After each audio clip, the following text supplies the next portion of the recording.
سب سے پہلے تو بتائیے سرپرائزڈ ہیں یہ اب تو ایکسپیکٹ کر رہے تھے نا؟ نہیں بالکل ایکسپیکٹ کر رہے تھے، لیکن جو حیرت ہے مجھے وہ یہ ہے کہ کتنا بڑا مذاق ہے یہ ججمنٹ۔ دیکھیے پوری قوم کو یہ کہا گیا، ایک بیانیہ بنا گیا کہ یہ رقم ریاست پاکستان کی رقم تھی، یہ رقم ہمارے خزانے میں آنی تھی اور عمران خان نے اپنا اثر رسوخ استعمال کر کے اس رقم کو موڑ دیا، اس کو بھیج دیا اس کے فائدے کے لیے سپریم کورٹ رجسٹرار کے اکاؤنٹ کی جانب۔ اب یہ ججمنٹ پڑھے، میرا چیلنج ہے یہ کھلا پاکستان کے ہر ذی شعور کو، قانون دان ہو نا قانون دان ہو، کہ کہاں یہ چیز اس ججمنٹ میں ثابت ہو رہی ہے۔ دو باتیں ثابت ہونی تھی۔ پہلی بات یہ ثابت ہونی تھی کہ یہ رقم جو ہے ریاست پاکستان کی رقم متعین ہو چکی تھی۔ دیکھیں یہ رقم وہاں 9 اکاؤنٹوں میں تھی، یہ اکاؤنٹ فریز ہوتے خاندان کے، اور اس کے بعد یہ ڈی فریز بھی ہو جاتی ہیں، یعنی کہ رقم ان کو لوٹا دی جاتی ہے واپس، کس سے جو کرنا ہے کرو، ایک سیٹلمنٹ اگریمنٹ ہوتی ہے۔ جو آئی او صاحب آپ نے جو بھی پڑھا ان کو پتہ ہی نہیں کہ وہ سیٹلمنٹ اگریمنٹ کہاں ہے، کیا ہے، اس میں کیا لکھا تھا۔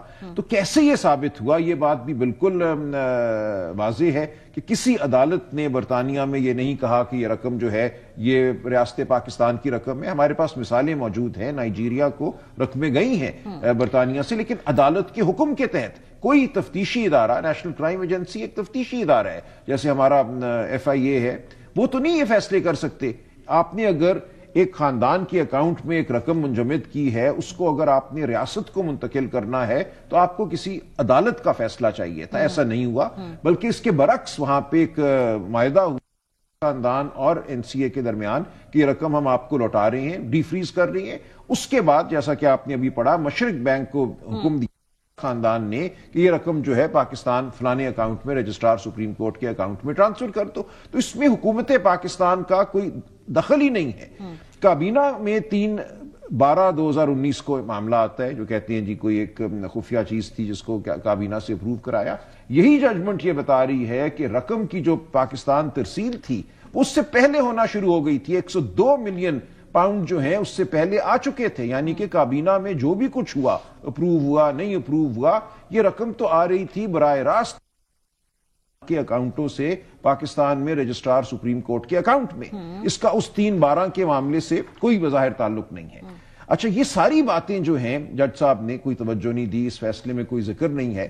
اچھا اس کے بعد یہ ہوتا ہے کہ یہ رقم وہاں پڑی رہتی ہے سپریم کورٹ کے اکاؤنٹ میں، اور نومبر 2023 میں تمام کی تمام رقم، مشرق بینک کا جو بیان تھا وہ ریکارڈ کرنے کے بعد سپریم کورٹ یہ رقم جو ہے منتقل کر دیتا ہے ریاست پاکستان کو، کہتے ہیں نیب دیکھے اس رقم کے ساتھ کیا کرنا ہے۔ خاندان کا تھا کہ اس معاملے کو چیلنج کرتے نہ چیلنج کرتے، کوئی فائنڈنگ نہیں ہے اس میں، صرف یہی ہے کہ رقم ہمارے پاس پڑی ہوئی ہے، اس رقم کو ہم دے رہے ہیں حکومت پاکستان کو اور سندھ حکومت کو، اور نیب فیصلہ کرے کہ کیا کرنا ہے ان تمام معاملات کے حوالے سے۔ تو ایک پیسے کا نقصان ریاست کو نہیں ہوا۔ جو ٹرسٹ بنا، جو اس کے لیے زمین خریدی گئی، اپریل 2019 میں خریدی گئی، وہ ٹرسٹ میں چلی گئی، ٹرسٹ پہ ایک یونیورسٹی ایک عمارت قائم ہو گئی، ایک پیسے کا فائدہ اس ٹرسٹ کے حوالے سے نہیں ہوا۔ یہ آپ نے عدالتوں کے اندر نہ گواہ پیش کیے، اور جو میں بھی ججمنٹ سن رہی تھی جو میں نے پڑھی ہے، گواہ نہیں پیش کیے، ہمیں ضرورت نہیں۔ کیوں؟ دیکھیں مقدمہ جو ہے پروسیکیوشن نے ثابت کرنا ہوتا ہے نا، وہ بھی نہیں کر پائے۔ یہ ججمنٹ کا پیرا 131 کہتا ہے کہ جو گواہان پروسیکیوشن نے پیش کیے آپ ان کو صحیح جرا کر کے آپ ان کے کلیمز کو غلط نہیں پروف کر پائے۔ نہیں ہم نے تو کر دیا نا، یہ تو آگے ہائی کورٹ میں ہوگا نا، ہو گیا۔ دیکھیں انہوں نے صرف یہ بات ثابت کرنی تھی کہ یہ رقم برطانیہ میں ریاست پاکستان کی ملکیت قرار دے دی گئی تھی۔ یہ رقم برطانیہ میں اگر ریاست پاکستان کی ملکیت قرار نہیں دی گئی تو تمام کیس ختم ہو جاتا ہے، اس کے بعد کچھ رہتا ہی نہیں ہے۔ سارا کیس یہ بنایا گیا ہے کہ وہ رقم جو ریاست پاکستان کی ملکیت بن چکی تھی اس رقم کو اٹھا کے آپ نے دیا، ایسا نہیں ہوا۔ تو پوری بنیاد اس کیس کی ایک نقطہ ہے کہ کیا یہ رقم ریاست پاکستان کی رقم تھی؟ نہیں تھی۔